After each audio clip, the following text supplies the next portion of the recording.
Hello, neighbor, and welcome to the magical land of make-believe. So today we are make-believing that we are at Shiloh Veterinary Hospital and we are going to do a surgery discharge. So the first thing that you want to do is grab your packet of papers, look over them. So you want to make sure that you're familiar with the procedures that they had. You want to make sure that all the medications are actually in the bag. And you want to make sure, double check, see if they need any follow-up appointments to be scheduled or anything like that. So, Mr. Bones here is our client. He's been waiting a very long time, obviously.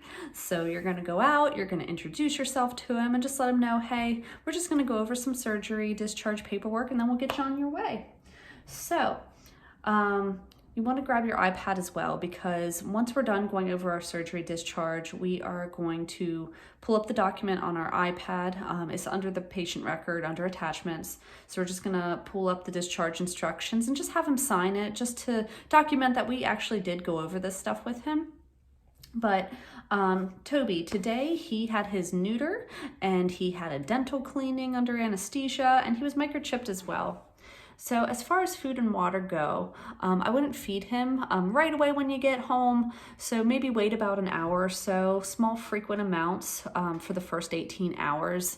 After that, he can have normal size meals, but Dr. Kaiser does want you feeding a soft diet for the next 5 to 7 days. So if he's used to canned food, great. If he's not, you can always just water down some of his kibble, let it soak a little bit before offering him that. Elimination. He might not have a bowel movement for 24 to 36 hours. That can be totally normal as long as there's no signs of straining or anything like that. Exercise and activity. So first of all, be careful. He did have anesthesia today, so he might be groggy for the next 12 hours. So be careful around stairs and things like that. No running, jumping, roughhousing for the next 7 to 8 days. So try to keep him quiet as best you can. Medication. So this is the part where you would actually pull out your medication bag and go over the medications with your client just to make sure that they are comfortable with them. So Clavamox may be started this evening at home. As long as he's eating, go ahead and start that. If he doesn't want to eat this evening, just give it to him in the morning. We just want something in his belly. Antibiotics are instructed to give with food. Pain medication, carprofen may be started tomorrow morning at 8 o'clock a.m. The reason for this is he received a 24-hour injection of this medication earlier today. He did receive an anti-nausea injection that lasts 24 hours. And he did receive hydromorphone, carprofen, and lidocaine all as part of his pain package. IV fluid therapy.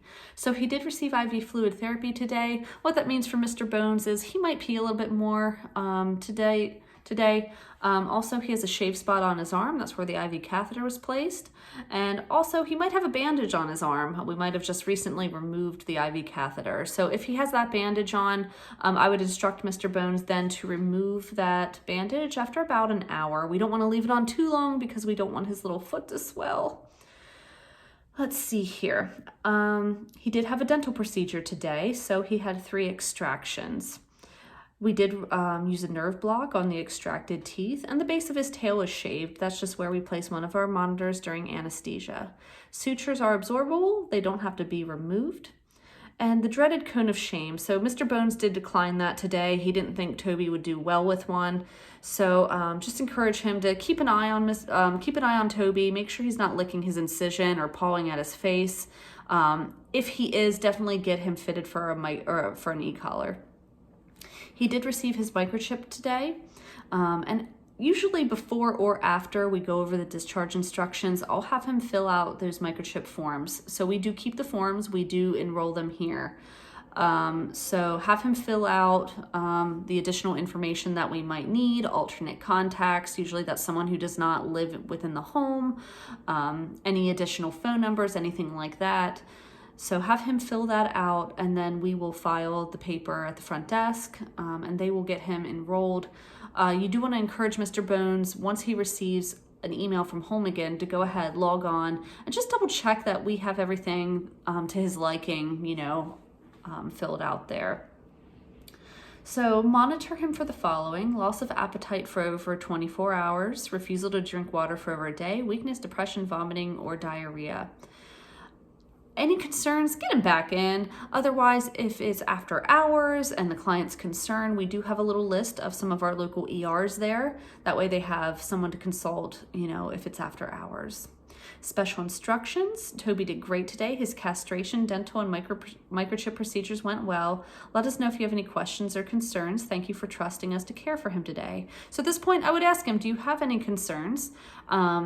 If he does and you're unable to answer his questions, you can always, touch base with someone in the back, ask your treatment technician, surgery technicians, if they're still here. Someone will be able to answer those questions for you. There is a little handout as far as dentistry because he had his dental cleaning today. It goes over what they found when he was under anesthesia. So gingivitis, periodontal disease, fractured teeth. It goes over home care for the first week. So begin antibiotics as directed. Avoid any other pain medications that have not, been prescribed by us. Soft diet, of course, for the next, several days. And then it goes over home care for after the first week. So that's all the stuff we actually go over as exam techs in the exam rooms. So it goes over, how to brush teeth and VOHC approved products. His dental x-rays will probably be attached as well for the owner just to look over for fun. So at this point, you can have him give you his signature on the iPad. Make sure he doesn't have any concerns. Your microchip forms are filled out. So at this point, you can grab little Toby and send him on his way, wishing him good luck. But otherwise, if you guys have any questions, let me know. There's always someone around to help. So don't feel like you can't ask. So anyway, bye.